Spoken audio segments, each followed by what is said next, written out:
de limpeza sobem mais do que o dobro da inflação acumulada até julho. A Rússia busca pistas sobre o assassinato da filha de um apoiador do presidente Vladimir Putin. Chega ao Brasil o coração de Dom Pedro I para a celebração dos 200 anos de independência. Eleitores já podem treinar o voto na urna eletrônica na página do TSE. Diretamente dos estúdios Globo do Rio, William Bonner e Renata Vasconcelos entrevistam o candidato à reeleição Jair Bolsonaro do PL.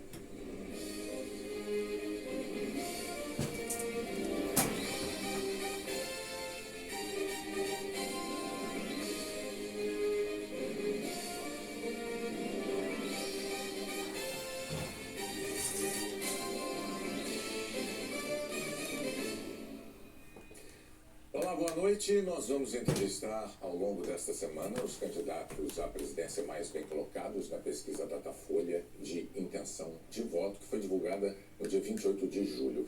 Pela ordem determinada em sorteio, com a presença dos assessores dos partidos, Jair Bolsonaro, do PL, é o entrevistado de hoje. Amanhã, Ciro Gomes, do PDT. Na quinta-feira, Luiz Inácio Lula da Silva, do PT. E na sexta-feira, Simone Tebet, do MDB. Nós vamos abordar os temas que marcam cada uma das candidaturas. O tempo total dessa entrevista é de 40 minutos. E, ao fim, o candidato vai ter 1 minuto para as considerações finais. Candidato Bolsonaro, boa noite. Obrigada pela presença. Eu agradeço também a sua presença, candidato, e o tempo começa a ser contado a partir de agora. Nós vamos começar a entrevista com um assunto que tem mobilizado os brasileiros.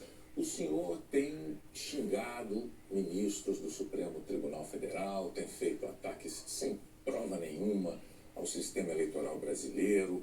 O senhor chegou, inclusive, a ameaçar não ter eleição no Brasil, como se coubesse ao senhor decidir uma coisa dessas. Candidato, com franqueza, o que é que o senhor pretende, ou o que é que o senhor pretendeu com isso? O senhor pretendeu, por acaso, criar um ambiente que, de alguma forma, permitisse um golpe, contra o qual, inclusive, a sociedade civil se manifestou agora com a divulgação de 2 manifestos ou outros manifestos em defesa da democracia? Primeiro, você não está falando a verdade quando fala xingar ministro. Não existe. Isso não existe. É um fake news da sua parte. Outra coisa, eu quero é transparência nas eleições. Vocês, com toda certeza, não leram o inquérito de 2018 da Polícia Federal, que inclusive está inconcluso. E aquela pergunta que eu sempre faço: se você pode botar uma tranca a mais na sua casa para evitar que ela seja assaltada, você vai fazer ou não? Então esse é o objetivo disso que eu tenho falado sobre o Tribunal Superior Eleitoral.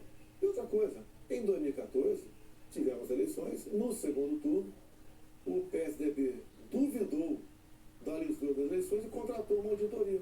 E a conclusão da auditoria do PSDB, que as urnas são inauditáveis. E só para ficar bem tranquilo aqui, em 2018, houve uma denúncia de fraude e a senhora Rosa Weber determinou que fosse aberto inquérito pela Polícia Federal para apurar a fraude. Que, obviamente, se houve fraude, eu ganhei, quem fraudou, você ganhou. A PF começou a apuração. E quem informou o que eu vou te falar aqui para a PF foi o Tribunal Superior Eleitoral. Numa das partes do inquérito está assinado pelo chefe do TI do TSE que hackers ficaram por 8 meses dentro do TSE, inclusive com a senha de um ministro, de nome Banhos, além de senha de outros 5 servidores. Imediatamente a Polícia Federal pediu os logs, as impressões digitais do que ocorreu nas eleições de 2018. O TSE podia ter informado no mesmo dia, mas 7 meses depois, o TSE informou que os logs haviam sido apagados. Então a grande interrogação é exatamente essa daí. Nós queremos evitar que dúvidas pairem por ocasião das eleições agora desse ano. A gente nada mais além disso. É curioso que o senhor se refira a esse episódio, porque o senhor, inclusive, foi acusado de ter divulgado informações sigilosas de investigações inconclusivas. Mas sobre a transparência que o senhor afirma defender das urnas, órgãos fiscalizadores como o Tribunal de Contas da União, a Advocacia Geral da União, associações de juízes, associações de juristas, associações de delegados da Polícia Federal, todos já atestaram a segurança das urnas eletrônicas. Eu vou além. A transparência e a segurança das urnas eletrônicas tem sido motivo de orgulho da maioria da população brasileira. Agora, o senhor começou a sua resposta afirmando que eu tinha cometido fake news. Em nome da verdade, candidato, o senhor xingou o ministro do Supremo de canalha. O senhor fez isso com o microfone. Então, E ele vinha fazendo contra mim. mas, candidato, Ele eu vinha lhe fazendo perguntei qual era o seu propósito. Lembra a pergunta que eu fiz ao senhor? Qual era o seu propósito? Falou ministro, foi um ministro específico. Senhor, Então, tá refeita aqui a dúvida? mas não, é que o senhor disse que eu cometi fake news. Só para esclarecer, a pergunta que eu lhe fiz é: qual era o seu propósito ao xingar um ministro de canalha e ameaçar não permitir que as eleições fossem realizadas, se isso não lhe compete fazer? Não é uma atribuição do presidente da República, é uma atribuição constitucional. Quem vem sendo perseguido o tempo todo por um ministro supremo sou eu. Um inquérito completamente ilegal. E as medidas que vinham sendo tomadas por esse ministro eram contestadas. Lá atrás, inclusive, a procuradora Raquel Dodge deu um parecer para que esse inquérito deixasse de existir e continua existindo. A temperatura subiu. Hoje em dia, pelo que tudo indica, está pacificado. Espero que seja uma página virada. Até você deve ter visto, por ocasião da posse do senhor Alexandre Moraes, um certo contato amistoso no nosso lar. E pelo que tudo indica, está pacificado. E quem vai decidir essa questão de transparência ou não serão, em parte, as Forças Armadas que foram convidadas a participar da Comissão de Transparência Eleitoral. As Forças Armadas são uma das partes, né, desse grupo que analisa a segurança. A grande questão não é nem a presença das Forças Armadas, candidato. A grande questão que se dá é que o senhor se coloca como patrono das Forças Armadas e a forma como o senhor ataca o sistema eleitoral é que causa ruído e que causa uma certa intranquilidade. Teremos eleições, o ministro Alexandre Moraes acabou de assumir. Amanhã ele tem encontro, pelo que me parece, um encontro com o ministro da Defesa para tratar desse assunto sobre transparência eleitoral. Tenho certeza que o ministro Alexandre Moraes vai conversar e chegar a bom termo essa questão de eleições. Agora, precisei provocar para que chegasse a esse ponto. Pode ter certeza que vão ter eleições limpas e transparência no correção. O senhor costuma dizer que defende a liberdade, mas a impressão que dá quando a gente vê manifestações de apoiadores seus é de que nem todos têm a mesma percepção daquilo que o senhor defende, porque é muito comum vermos apoiadores seus defendendo medidas absolutamente inconstitucionais. Fechamento do Congresso, fechamento do Supremo Tribunal Federal, golpe militar, intervenção militar com Bolsonaro, essas coisas são ditas. Inclusive tem uma frase que é muito ouvida também nessas manifestações por parte desses grupos que é: eu autorizo. No entanto, o senhor não os desautoriza, candidato. Isso não é uma sinalização ruim dessa parcela de apoiadores? Você vê as manifestações nossas sem qualquer ruído, uma lata de lixo sequer virada nas ruas. Eu considero como liberdade de expressão. Essas, artigo 142. O que é artigo 142? É um artigo da Constituição, que eu não entendo da maneira como alguns pouquíssimos entendem. Quando alguns falam em fechar o Congresso, é liberdade de expressão deles, eu não levo para esse lado. Tá? E para mim isso aí faz parte da democracia. Eu não posso eu ameaçar fechar o Congresso. Isso, ou o Supremo Tribunal Federal. Então, bom, eu não vejo nada demais, vejo como liberdade de expressão. Como alguns falam em AI-5, nem existe mais AI-5. Você querer punir alguém por ter levantado uma faixinha no meio da multidão AI-5, bom, isso aí é uma coisa que, no meu entender, não leva a lugar nenhum. Agora, o outro lado... Eu não quero interromper, mas é que o senhor disse algo muito... Perdão, candidato. O senhor disse algo muito importante ainda há pouco. O senhor disse, referindo-se ao ministro Alexandre de Moraes, que teremos eleições, elas serão limpas, etc. Com o intuito de tirar esse estresse, tirar a intranquilidade desse momento eleitoral no Brasil. O senhor não quer aproveitar essa oportunidade diante de milhões de brasileiros para assumir um compromisso eloquente de que vai respeitar o resultado das urnas, seja ele qual for. Seja qual for, eleições limpas devem e têm que ser respeitadas. O senhor vai Limpas e respeitar. transparentes têm que ser respeitadas. Está atestado que as eleições brasileiras são limpas e são transparentes e que as urnas são auditáveis. Isto posto, eu lhe pergunto mais uma vez. O senhor vai assumir um compromisso diante de milhões de brasileiros de respeitar o resultado das urnas e estimular os seus seguidores a fazer o mesmo, candidato? Serão respeitados os dados das urnas desde que as eleições sejam limpas e transparentes. Quando você disse que são auditáveis, em 2014 não aconteceu isso. Mas tudo bem. Vamos botar um ponto final nisso? O senhor vai botar um ponto resolvido final? um ponto final. Vamos para outra pergunta, outro assunto. Então, Vamos respeitar os nós temos uma declaração importante do candidato Bolsonaro assumindo publicamente o respeito ao resultado das urnas de outubro. Renata. Pandemia, candidato. Nos momentos mais dramáticos, o senhor imitou pacientes de Covid com falta de ar. Sobre as mortes, o senhor disse, e daí, eu não sou coveiro? O senhor estimulou o uso e usou dinheiro público para comprar medicamento comprovadamente ineficaz contra a Covid. O senhor desestimulou a vacinação. O senhor não teme ser responsabilizado, senão pelos eleitores, pela história? Olha, nós compramos mais de 500 milhões de doses de vacina. Só não se vacinou quem não quis. Eu acho que você veio se vacinar. Comprada por mim. E em tempo bem mais rápido que outros países. Não tinha no mercado.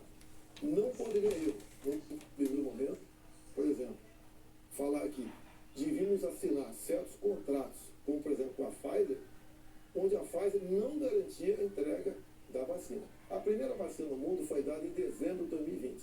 Em janeiro, nós já estávamos vacinando no Brasil. Então, fizemos a nossa parte. E o grande erro disso tudo foi um trabalho forte da grande mídia, entre eles a Globo, desestimulando os médicos a fazerem o tratamento precoce.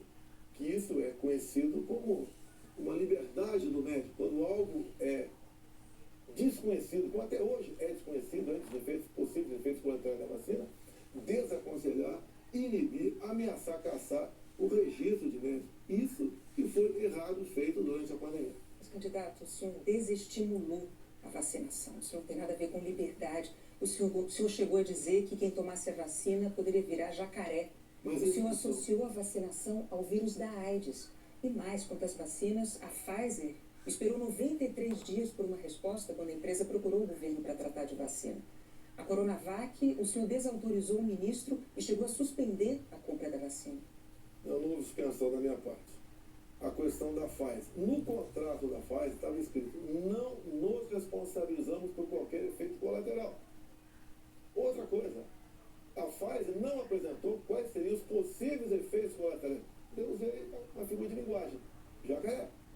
Figura de linguagem? Sim. Você acha que é o caso de brincadeira? Não é brincadeira isso. Isso faz parte da literatura portuguesa. Então, brincadeira é, num momento difícil para o Brasil, a imprensa desautorizar os médicos pela sua liberdade de clinicar. Esse foi o grande problema. E outra coisa, eu não errei nada do que eu falei. Eu falei nisso da pandemia, que nós devíamos cuidar, tratar dos idosos, pessoas com comorbidade, e o resto da população trabalhar. Isso eu falei, e não errei. Hoje, muitos países já falam que o lockdown foi um erro, que as pessoas se contaminavam muito mais em casa do que nas ruas. E outra coisa, se falava em fazer o que o lockdown? Lockdown 1 mês, 2 meses no máximo para achatar a curva. Durou mais de um ano o lockdown. E até hoje continua gente falecendo por Covid. Ou seja, o lockdown serviu sim para atrapalhar a nossa economia e contaminar mais pessoas ainda em casa. Candidato, mas as medidas socioeconômicas importantíssimas, elas foram adotadas por governos no mundo inteiro justamente para sustentar o fique em casa no pico da pandemia, fique em casa se puder. Para que as pessoas pudessem proteger a própria vida e ao mesmo tempo receber um amparo econômico. Para evitar o colapso dos hospitais, aliás, como nós vimos em Manaus, pessoas morrendo com falta de oxigênio por um erro de logística e gestão do seu ministro da Saúde. Negativo. Menos de 48 horas estamos chegando já, cilindros lá em Manaus. Lá foi uma coisa atípica, anormal, que aconteceu de uma hora para outra. menos de 48 horas, cilindros começaram a chegar em Manaus, de alguns pontos do Brasil. Fizemos a nossa parte em Manaus. Não faltou da nossa parte recursos bilionários para governadores e prefeitos enfrentarem a Covid, construir hospitais de campanha. Então fizemos a nossa parte. Raro país do mundo que fez algo melhor do que nós fizemos. E o resultado, até o OMS reconhece isso daí. Fizemos a nossa parte. O senhor mencionou 48 horas, o fato é que Manaus ficou uma semana, mais de uma semana, 9 dias, sem receber o apoio das pessoas com falta de oxigênio nos hospitais. Não é verdade isso. Agora, não é verdade. Candidato, sobre o seu comportamento, com as frases que eu mencionei, imitando pacientes com falta de ar, muitos viram isso como um sinal de falta de compaixão. Se acontece no ar, eu imitando falta de ar. Realmente. Mas falta de compaixão. Bom, então você começou a mudar. Desculpe, você só começou a mudar, tudo bem. de eu completar a minha frase. Muitos viram isso como uma falta de compaixão, de solidariedade com os doentes, com as vítimas, com os parentes das vítimas. O senhor se arrepende? A solidariedade, eu me manifestei conversando com o povo nas ruas, visitando a periferia de Brasília, vendo pessoas humildes que foram obrigadas a ficar em casa sem ter um só apoio do governador ou prefeito. Isso aconteceu. E nós fizemos exatamente o quê? Demos auxílio emergencial imediatamente. 68 milhões de pessoas humildes começaram a receber o auxílio emergencial.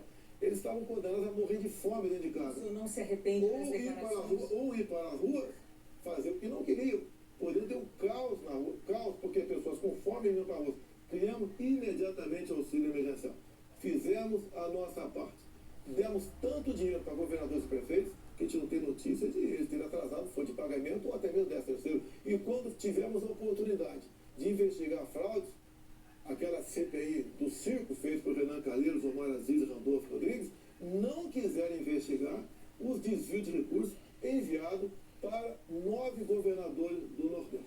Fizemos a nossa parte e tratei com muita seriedade essa questão. Agora, não adotei o politicamente correto.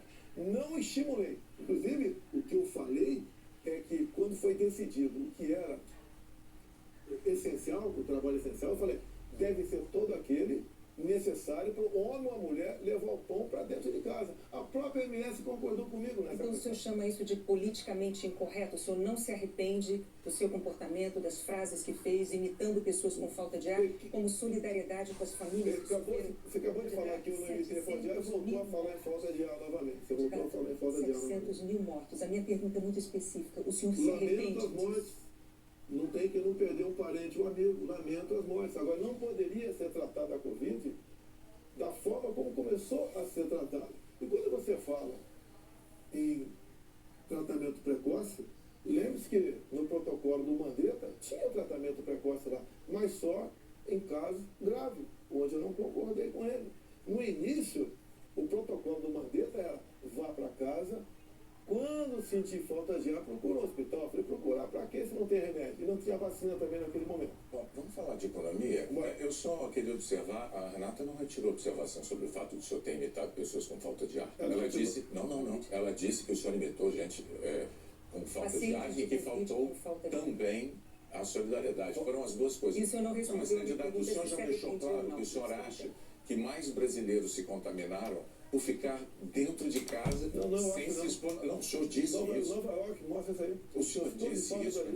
Então vamos agora para a economia. Dentro de casa do que fora de casa. Vamos para a economia. Vamos para a economia, que é um tema que o senhor também gostaria de abordar certamente. Em 2018, como candidato, o senhor disse assim, numa entrevista: eu sei do que é que o povo precisa. Inflação baixa, taxa de juros menor, dólar menor. Aí veio o seu governo, os juros básicos da economia dobraram, a inflação mais que dobrou, o dólar que estava em R$ 3,90 está em mais de R$ 5,00. É verdade que tudo isso se deu num cenário de pandemia e num cenário também de guerra na Ucrânia. Ocorre que esse cenário não mudou, não é? A pandemia não acabou, infelizmente, e a guerra da Ucrânia é uma realidade ainda. Pergunto, candidato, qual é o seu plano, uma vez reeleito, para cumprir num segundo mandato as promessas que o senhor fez em 2018 para a economia? Primeiro, as promessas foram frustradas pela pandemia, por uma seca enorme fome que tivemos no ano passado e também pelo conflito da Ucrânia com a Rússia. Se você pegar os dados de hoje, você vê o Brasil como talvez o único país do mundo com uma deflação. Um país onde vai ter uma inflação menor do que, por exemplo, a Inglaterra, menor que os Estados Unidos. Você vê também que a taxa de desemprego tem caído no Brasil. Os números da economia são fantásticos, levando-se em conta o resto do mundo. Nós não podemos, se fosse apenas o Brasil com esse problema, eu seria o responsável. O que nós pretendemos fazer? É continuar exatamente na política que estamos fazendo desde 2019. A grande vacina a favor da economia em 2019 foram reformas, como por exemplo da Previdência. Foi, por exemplo, a Lei da Liberdade Econômica. Foi a modernização das NRs, das normas regulamentadoras. Milhares de normas nós deixamos de lado, nós revogamos. Então, a grande reforma da economia foi feita, a grande vacina foi feita em 2019 e fez com que nós pudéssemos suportar 2020. Nós pegamos 2020 e 2021 e tivemos um saldo positivo de quase 3 milhões de empregos no Brasil. Diferente de 2014 e 2015, que tivemos uma perda de quase 3 milhões de empregos no Brasil. Isso é sinal do quê? Competência da equipe econômica. Programas, como por exemplo o Pronamp e o BEM, preservaram mais de 10 milhões de empregos no Brasil. O próprio auxílio emergencial, no primeiro momento R$600, fez com que a economia, em especial nos pequenos municípios, o município não colapsasse. Então essas medidas, entre outras, fizeram a gente romper 2020 e 2021. 22, quando veio a guerra agora, problemas nós tivemos. Fui na Rússia negociar fertilizantes com o presidente Putin. Se não tivesse ido, não teria fertilizante para nossa safra agora, nesse segundo semestre. Não, isso é importante. Não. Isso garantiu que a segurança alimentar do nosso Brasil e do mundo. Só para concluir, então, no segundo mandato, o senhor daria sequência aos planos que foram estabelecidos e desenvolvidos no primeiro mandato. Você vai ver, nós somos o 7º país mais digitalizado do mundo. Tá? Nós fizemos muita coisa no Brasil, atendemos realmente a todas as camadas da sociedade. Só agora, na questão do IPI, a proposta do Paulo Guedes, que está parada no Supremo Tribunal Federal, nós estamos pretendendo diminuir impostos de 4 mil produtos em 35% de IPI. Para o segundo mandato. Não, desse agora. É que a proposta parou no Supremo Tribunal Federal. Há semanas. Agora, senhores, para que a gente possa abordar Isso começou há 2 meses, a redução do IPI, não foi de agora. para que nós possamos abordar essa entrevista um maior número de temas, vamos prosseguir, vou falar sobre meio ambiente. Em 2020, o seu então ministro do Meio Ambiente, Ricardo Salles, disse que era para aproveitar que a imprensa toda estava focada na cobertura da pandemia para ir desregulamentando as leis ambientais, o que ele chamou de passando a boiada. Fato é que, no seu governo, a taxa anual de desmatamento da Amazônia deu um salto, é a maior em 15 anos. O senhor continua apoiando essa política de desregulamentação? Olha, você tem que pensar que na Amazônia você tem quase 30 milhões de habitantes lá. Tem 30 milhões de brasileiros na Amazônia. Primeira preocupação é essa. Outra, qualquer propriedade lá tem que preservar 80% e pode usufruir de 20%. Eu tentei, nos primeiros 2 anos de mandato, fazer a regulação fundiária, para saber, por exemplo, qualquer local desmatado ou com foco de calor, de quem é o CPF daquela propriedade. O presidente da Câmara não colaborou para botar essa proposta avante. Agora, quando se fala em Amazônia, por que não se fala também agora na França, que há mais de 30 dias está pegando fogo? A mesma coisa está pegando fogo na Espanha e Portugal. Califórnia pega fogo todo ano. No Brasil, infelizmente, não é diferente. Acontece. Grande parte disso aí, alguma parte disso aí é criminoso, sei disso. Outra parte não é criminoso. É o ribeirinho que toca fogo ali na sua pequena. Uma coisa é incêndio natural, outra coisa é o desmatamento. Mas tem incêndio. O Pantanal Mato é comum pegar fogo de forma espontânea. Agora, presidente candidato, a favor das críticas dos especialistas à sua política ambiental, tem os números. No seu governo, a taxa anual de desmatamento da Amazônia saltou de 7.500 km² em 2018 para 13.000 ano passado. O levantamento do MapBiomas mostrou que 97% dos alertas de desmatamento emitidos desde 2019 não foram fiscalizados pelos órgãos responsáveis, 97%. Especialistas dizem que quando o senhor desautoriza, por exemplo, a destruição de equipamentos pelos órgãos fiscalizadores, ou quando o senhor desmonta órgãos como o IBAMA, o senhor está passando uma mensagem de incentivo a quem desmata ou garimpo ilegal. Primeira coisa, a destruição, como dá em lei, é se você não puder retirar o equipamento daquele local. O que vinha acontecendo, e ainda vem, infelizmente, é que o material pode ser retirado do local, porque se chegou lá, pode ser retirado. E há o abuso de uma parte. E como eu disse para você, tem locais... Qual parte? Tem locais na Amazônia ali que é permitido. Mas, desculpe, eu não entendi. Abuso de qual parte do Por parte de órgão IBAMA. fiscalizador? Sim, por parte de IBAMA. Sim. Por que, candidato? O que seria Mas é o seguinte, o que diz a na lei? defesa da O floresta? que diz a lei? Um trator, por exemplo, você tem que tocar fogo se não puder retirar daquele local. O que e muitas vezes o pessoal do IBAMA faz? Toca fogo mesmo podendo retirar o material de lá. Mas aqui interessa defender a posse de um trator utilizado para derrubar árvores na Amazônia, candidato. Mas não está derrubando árvore na Amazônia, está derrubando em áreas, muitas vezes, a lei não fala se o local é permitido ou não. A quem A lei interessa, candidato? A lei não fala. Tem sido destruído, vem ser destruído. A minha orientação é cumprir a lei. Nada mais além E os disso. órgãos fiscalizadores? Olha só, a Amazônia é do tamanho da Europa Ocidental.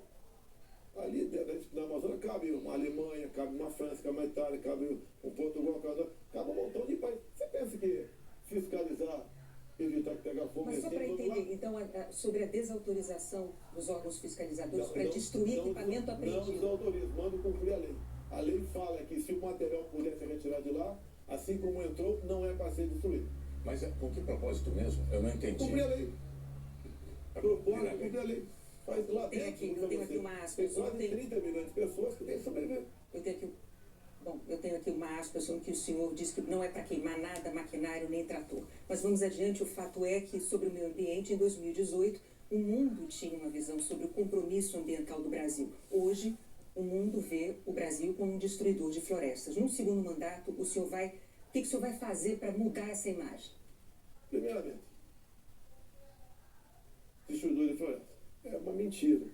Ninguém quer destruir floresta, né? O livre espontâneo é a vontade. O acordo Mercosul-União Europeia estava travado.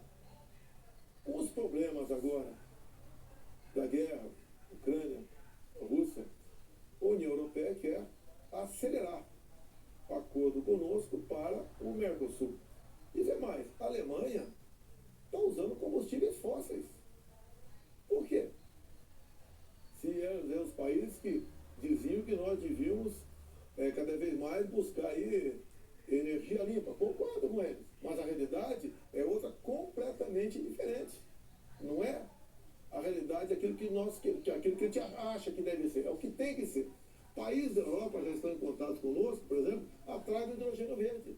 O Brasil será uma grande potência fornecedora de energia hidrogênio verde. Como já temos acertado, né, no limite máximo, temos até o equivalente a 50 Itaipus na costa do Nordeste. E nós vamos exportar esse hidrogênio verde para a Europa toda. Ou seja, o Brasil é um exemplo para o mundo. Você pega, está na minha frente por coincidência aqui, por exemplo, as áreas reservadas em países outros para a agricultura, não é pecuária, é agricultura. Somente a União Europeia é de 45% a 65%. Você pega países como a Alemanha, 56% para a agricultura.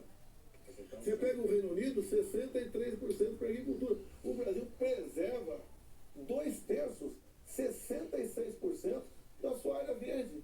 O Brasil não merece ser atacado dessa forma. Vamos falar Porque, no fundo, há um interesse no agronegócio. É deixar o Brasil de lado. Agora, cada vez mais o mundo vê, uma própria presidente do OMC disse, há 2 meses, 3 meses atrás, disse o quê? Que o mundo sem o agronegócio do Brasil passa fome. Ou seja, a realidade está aí. Vamos ver se o Brasil consegue mudar essa imagem. Vamos tentar mudar, sim. Bom, Mas vamos falar não de é isso política tudo agora, que falta. candidato. Muito importante isso agora. Está também nas atenções por motivos claros. Em 2018, o senhor candidato à presidência, o senhor se apresentava como o candidato da antipolítica e o candidato contra o Centrão. Na convenção do seu partido, o general Heleno chegou a cantar se Se gritar, pega Centrão, não fica um, trocando a palavra ladrão por Centrão, etc. Isso ficou muito famoso. Hoje, a verdade é que o Centrão, ele é a base do seu governo. Na semana passada, quando o senhor estava saindo lá do Palácio da Alvorada, inclusive o senhor enfrentou lá um incidente com aquele youtuber que foi cobrar do senhor essa aliança do seu governo com o Centrão. Eu pergunto, por que eleitores como aquele, que se sentem traídos pelo senhor, acreditariam nas suas promessas de agora? Você está me estimulando a ser ditador. Eu, candidato? Você. Porque o Centrão são mais ou menos 300 parlamentares. Se eu deixar de lado, eu vou governar com quem? Não vou governar com o parlamento. Então você está me estimulando a ser um ditador. São 513 deputados. 300 são de partido de centro, pejorativamente chamado de Centrão. O lado de lá, os 200 que sobram, pensando PT, PCdoB, PSOL, Rede. Não dá para você conversar com eles. Até não teriam número suficiente para aprovar sequer um projeto de lei comum. Então, os partidos de centro fazem parte, grande parte, da base do governo para que nós possamos avançar em reformas. Como temos avançado em muitas coisas. Como, por exemplo, através do Centrão, nós conseguimos o Auxílio Brasil de R$600 para 20 milhões de famílias. Dá para imaginar isso? E olha só, os partidos de esquerda votavam contra o parcelamento dos precatórios, que era condição para a gente dar lá atrás R$400 de Auxílio Brasil para esses mais necessitados. Então o PT votou contra o Auxílio Brasil de 400. Não, votou contra a questão dos precatórios. O parcelamento, porque sem parcelamento você não tem como conseguir recursos no orçamento para pagar os 400. Assim como agora o PT também votou contra, tá? Ou melhor, discursou contra os R$600 e votou favorável. A questão política, assim como a questão de poucos meses, para diminuir o preço da gasolina no Brasil, todos os senadores do PT votaram contra a redução de semestre no Senado. Agora vamos lá, candidato. Agora, como é que eu vou trabalhar com o parlamento sem os partidos de centro? Mas a questão que o senhor disse que eu estou estimulando o senhor a ser Está ditador. estimulando, sim. Por favor, candidato. Não, Eu vou longe de governar mim, a não. Câmara, Eu não estimulei nada. É que a questão é a seguinte. Em 2018, o senhor chegou a dizer, até com propriedade, que governos anteriores tinham feito alianças com o Centrão. Mas o senhor disse criticamente que esses governos anteriores tinham feito nomeações com interesse político partidário e que isso tinha tudo para dar errado. O senhor chegou até a concluir assim: por isso eu não integro o Centrão. Mas recentemente, há dias, o senhor, com muita naturalidade, disse assim: eu sempre fui do Centrão. Eu vim do Centrão. Aí eu tenho que perguntar ao candidato, em nome da clareza para os eleitores, em qual dessas duas afirmações o eleitor deve acreditar? O senhor sempre foi do Centrão? Ou o senhor, como disse em 2018, disse que eu nunca fui do Centrão por esse motivo? No meu tempo não era Centrão, não existia Centrão. Como assim? No meu tempo, esses partidos que eu já integrei não eram tidos como partido central. Agora, o importante, o importante, nós estamos num governo sem corrupção. Eu indiquei ministros pelo critério técnico. Eu não aceitei pressões de lugar nenhum para escalar ministro. Qual governo teria o ministro padrão Tarcísio de Freitas na infraestrutura?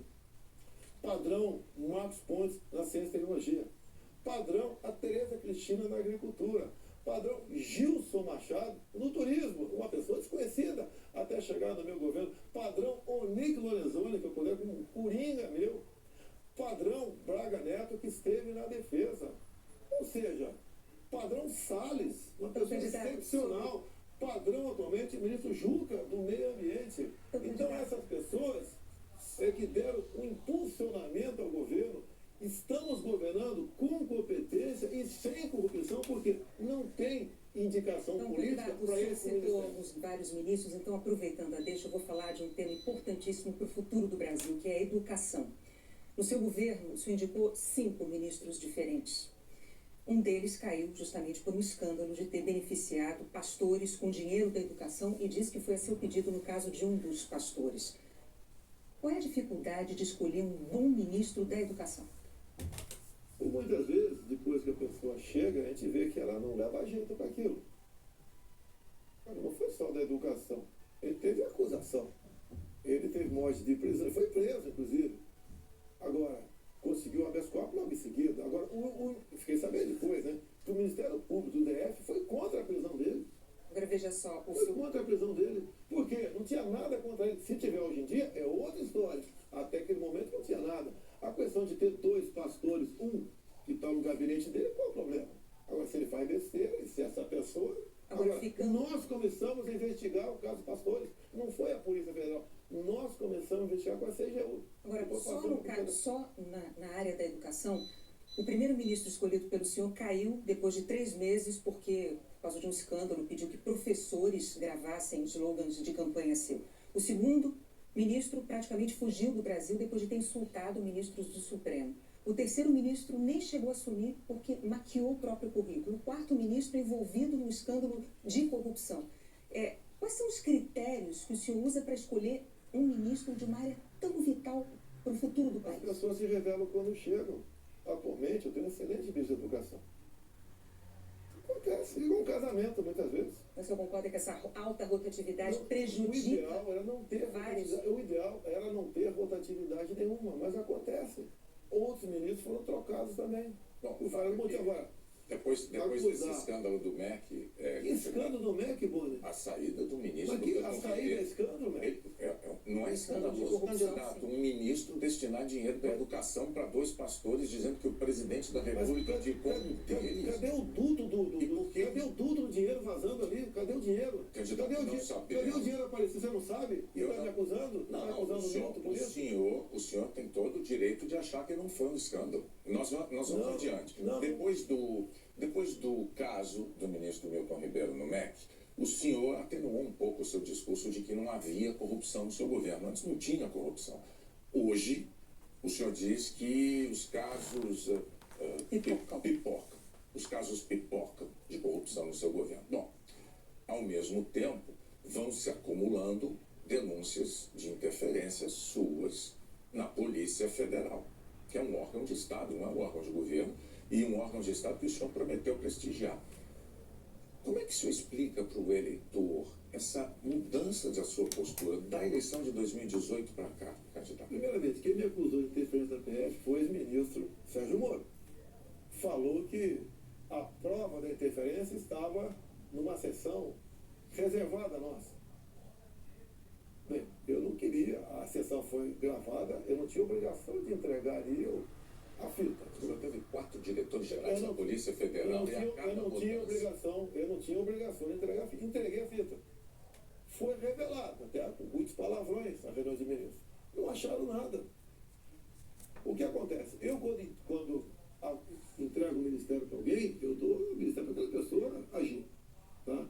A Polícia Federal, com a saída do Sérgio Moro, melhorou e muito na apreensão de drogas, na apreensão de numerários, tá? Em operações, melhorou muito. Em armamento, melhorou. E as pessoas vão mudando. Por exemplo, quando o André Mendonça saiu, porque ele foi para o Supremo Tribunal Federal, eu não considero uma saída da parte dele. Atualmente, temos um delegado da Polícia Federal à frente do Ministério da Justiça. Mas ninguém comanda a PF, mano. Se pudesse comandar, o Lula teria comandado, a Dilma, o Temer, seja lá quem for. Ninguém consegue comandar a Polícia Federal dessa forma como você está falando aí. É que a Associação dos Delegados da Polícia Federal divulgou recentemente um documento com críticas, né? Eles afirmaram que o senhor e a sua equipe de governo trouxeram desgaste, eu estou lendo aqui os termos dele, trouxeram desgaste à imagem da instituição Polícia Federal e também prejuízos para os policiais federais. E que falas suas, candidato, jogaram desconfianças sobre a autonomia e sobre a imparcialidade da Polícia Federal, que goza de autonomia já há alguns anos, como ninguém poderia negar. Qual é a sua posição, então, diante de um documento com uma queixa, uma acusação como essa da Associação Nacional dos Delegados? Primeiro, acabar de confirmar que não tem interferência, que gosta de autonomia. Outra coisa, peraí, eles acabaram de mostrar para mim que não tem interferência, gosta de autonomia. Eles dizem que o senhor as suas palavras jogaram desconfiança sobre a autonomia da PF. Não. Acabaram de falar que eu estou certo. Não tem interferência lá. Outra coisa, eles queriam uma reestruturação de carreira agora. Eu achei até justo. Mas outras categorias não concordavam com isso, sem serem beneficiadas também. E daí começou um movimento dentro, por parte de alguns delegados da PF, contra a minha posição, que desarma numa nota como essa daí. Eu queria, inclusive, reestruturar a Polícia Rodoviária Federal, que era bem mais fácil, menos onerosa. Os delegados, essa mesma associação, não topou fazer isso aí. Então, aí está uma briga política, salarial, por trás disso. Candidato Souto, agora tem 1 minuto para suas declarações finais. Pois é, passou rápido. Eu queria ficar algumas horas com vocês aí. Tá? Quando o senhor começar, a gente começa a contar o tempo. Vamos lá. O que eu tenho a falar com a população brasileira? Peguei o Brasil numa situação crítica, na questão ética, moral e econômica. Começamos a trabalhar. Tá? Fizemos muita reforma em 2019. Infelizmente tivemos a Covid, depois tivemos a guerra lá fora. Tá? Tivemos uma seca enorme. E nós fizemos tudo possível para que a população brasileira sofresse o menos possível. Isso nós fizemos. Hoje você nota o preço do combustível caiu assustadoramente, nada de canetada, um trabalho nosso junto ao parlamento brasileiro, conseguimos R$600 de Auxílio Brasil para 20 milhões de pessoas mais pobres, conseguimos a transposição do São Francisco, que estava parado desde 2012, levando água para o Nordeste. Nós pacificamos o MST, titulando terras pelo Brasil, e 90% dessa titulação foram para as mulheres.